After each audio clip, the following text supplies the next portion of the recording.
Salut à tous et bienvenue pour cette première vidéo consacrée aux bases de l'analyse technique. Donc on fera une série de vidéos comme ça vraiment pour apprendre les bases, pour pouvoir se lancer dans l'analyse technique, parce que c'est important de connaître les bases. On va s'en servir vraiment tout le temps. Donc essayez vraiment de suivre sur les bases et ensuite vous pourrez vraiment de vous-même faire une petite analyse. Ok? Donc on va commencer aujourd'hui avec les bougies. Alors qu'est-ce qu'une bougie? Une bougie, ça ressemble à ça. D'accord? Donc on a des bougies vertes, des bougies rouges. Et en fait, une bougie, ça représente une unité de temps. Donc ça peut être 1 heure, 4 heures, 12 heures, etc. Même des journées entières ou même des semaines, même des mois, bref. Et en fait, la bougie va nous donner des informations importantes sur l'évolution du prix durant ce temps. Donc si on prend l'exemple que cette bougie représente 1 heure de temps, on a plusieurs informations que vous nous dégagez cette bougie. D'abord, on a le open. C'est le prix qu'a ce produit ou cet asset à l'ouverture de l'heure. Donc si on prend l'exemple de 13h à 14h, open est le prix qu'on a à 13h, donc à l'ouverture de l'heure. Ok, donc au début de l'unité de temps de la bougie. Et close, donc la fermeture, c'est le prix qu'aura l'asset à la fermeture de l'heure, donc dans notre exemple à 14h. Pour ce range de prix, on a ce qu'on appelle le body. Ok, donc le corps de la bougie. Maintenant, on a ce qu'on appelle les mèches. Et le mèche, c'est un principe super simple. C'est que la mèche du haut va représenter le prix maximum qu'a atteint l'asset durant cette heure. Pour l'exemple, on a ouvert à 50 centimes. Ok, donc là, c'est une bougie négative. On a fermé donc plus bas. On a fermé à 40 centimes. Donc, on a perdu de la valeur. Donc, c'est pour ça qu'on a une bougie rouge. Mais peut-être que dans l'heure, on a atteint peut-être 60 centimes. Donc ça, c'est ce que va représenter la mèche. Donc pareil pour la mèche du bas, ça représente exactement la même chose, sauf que c'est les prix minimum. Pour l'heure, on est peut-être tombé à 20 centimes avant de revenir. Donc ça, c'est pour la bougie rouge. La bougie verte, c'est exactement la même chose, sauf que l'ouverture va se lire dans le bas du body et la fermeture dans le haut. Parce qu'en fait, on a ouvert à un prix et on a fermé à un prix plus haut. Donc on a gagné de la valeur sur l'unité de temps, donc là sur l'heure. Ok, donc bougie rouge, on perd de la valeur. Ok, donc le prix baisse. Et bougie verte, on gagne de la valeur.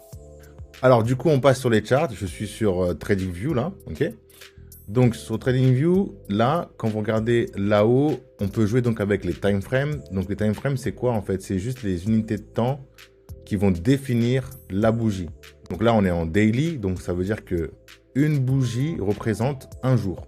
On peut changer facilement 12 heures, 8 heures, 4 heures, voilà. Moi, personnellement, je vais beaucoup utiliser les daily, les weekly, les 4 heures et les heures, d'accord? Après, c'est ma façon à moi de pouvoir analyser le marché.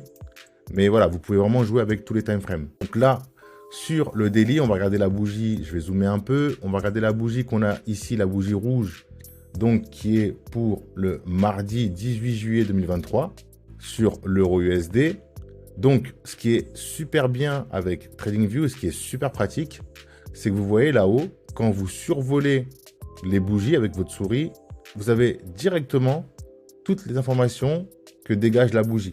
Donc, on a l'ouverture, la fermeture, le prix max dans la journée, du coup, en l'occurrence, pour ce qu'on regarde là, et le prix minimum. Okay, donc, on a toutes les informations qui sont vraiment ressorties directement, donc c'est pratique. On a aussi en plus le pourcentage qu'on a fait donc sur cette unité de temps. Donc là, pour l'exemple, on est à moins 0,1%. Donc voilà, sur l'euro USD, voilà, vous voyez qu'il n'y a pas beaucoup de volatilité souvent. Mais voilà, on est à moins 0,1% sur la journée. Donc ça donne vraiment toutes les informations. Et donc visuellement, on peut voir la série de bougies qui nous donne vraiment énormément d'informations. D'ailleurs, c'est sur ça que va se baser notre analyse technique. Et c'est aussi sur ça que se base le price action. Okay, donc voilà, vous savez maintenant comment lire une bougie sur votre graphe. Vous pouvez vous amuser à lire les graphes que vous voulez. Ça marche exactement, encore une fois, de la même façon sur chaque graphe. À noter que le sujet des bougies est super vaste. C'est pas juste de lire les informations qui dégagent d'une bougie, mais on a aussi visuellement des patterns qui vont se dégager. On a des patterns de bougies uniques, des patterns de suivi, de bougies. Voilà, on a énormément de choses autour des bougies. On va pas les aborder maintenant. Vraiment, le but, c'était pour vous de savoir lire une bougie correctement. Mais voilà, il y a énormément de patterns. On utilise pas mal nous aussi. Ok. Pour vous spoiler un peu, souvent c'est la forme des bougies qu'on va avoir. Donc là, on a un marteau inversé. Souvent, on a des patterns qui vont se ressembler en fait sur les hauts de move. Donc là, le vert, par exemple, là, c'est une indécision du marché, ce qu'on appelle un doji. Ok. Donc voilà, il y a pas mal de patterns comme ça qu'on va aborder, qui vont nous permettre à nous de pouvoir anticiper les mouvements. Ok. Donc c'est super important par rapport à ça aussi de savoir lire une bougie. Voilà pour la vidéo, n'hésitez pas à liker, un petit commentaire et je vous dis à la prochaine. Ciao.